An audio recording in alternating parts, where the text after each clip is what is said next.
I was here in the garden looking at my kids' stuff that they play in, and as I looked a little further down, counted 5 deer down there. 2, 3, 4, there's a 5th one somewhere. Then across the road we have our cattle. They're eating the hay, and that hay, the leftover part, is what I'm putting out on the garden between the rows for weed prevention. And I thought, man, I gotta do a video on this. This is just too perfect.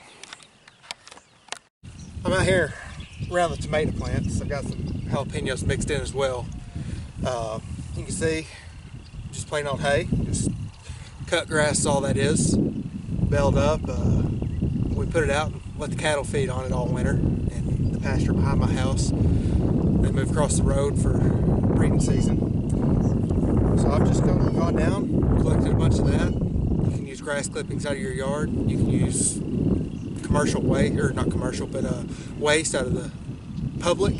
A lot of cities, especially larger you get, they will have a system for that. So you probably can go out there and just get as much as you want, because to them it's waste that they're going to have to eliminate. They're going to have to get rid of that somehow.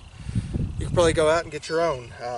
What I've done here, I've put down some brown construction contractor's paper, put it around the plants, covered it up with some hay. What I'm expecting to happen now, this brown paper is going to decompose. We're going to be left with the remains of that. It causes no harm. Then we're going to have the hay on top. It's going to help prevent the weeds as they come up. They'll have to go through that layer of paper and hay. Once they get up, this hay is going to act as a mulch. It's going to help keep all the moisture in the ground. So my plants are going to love it. As the weeds come up, grasses, whatever, I can come in, pull those nice and easy. You'll see how easy that is in subsequent videos. I'm sure you can search that online and find it yourself right now. Putting this down, it's going to help the soil regenerate. It's going to decompose as well. It's going to return some minerals, nutrients to the ground. My plants are going to love it next year and the year after even more. This is the first year I've done this. It's very easy to do. It just takes a little time, and I think I'm going to love the results. Out here in the part of the garden where I planted some corn, I've got right now 5 rows that are about 50 to 60 feet long. Weeding that would be a nightmare if I had to do the entire thing all season. Coming up, even before it sprouted, you'd want to eliminate some of the weeds. So with this contractor's paper, that's just a new roll. That's the same stuff I was referring to before.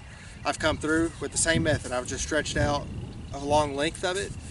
Come out here, put a shovel or something on top of it on one end to keep it down, put something on the other end, try to catch a day that's not too windy, and put the hay down. I've got 2-foot row spacing, so I did about 18-inch, I did the 18-inch paper, and in doing so, I've got, you would know, a 6-inch gap between the rows, but with the hay that overhangs a couple inches in most cases, I'm looking at about a 3-inch spacing, so I've already got the row furrowed in by the time I come with the seed. Bring that back through 1.5 inches deep, 2.5 inches deep, somewhere in that range.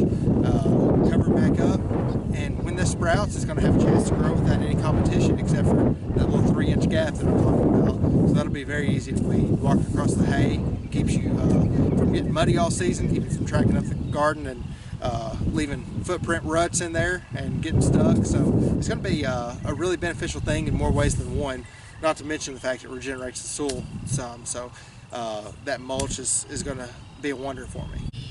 I hope you like what you saw in this video. If you did, please take a second just to like, comment, and subscribe. And I'd love to find out what you're thinking about future videos or things I could have improved on this one. Go ahead and click down there, Mad ATL Fan. Check out some of my other videos, and I hope to be adding some more to this series.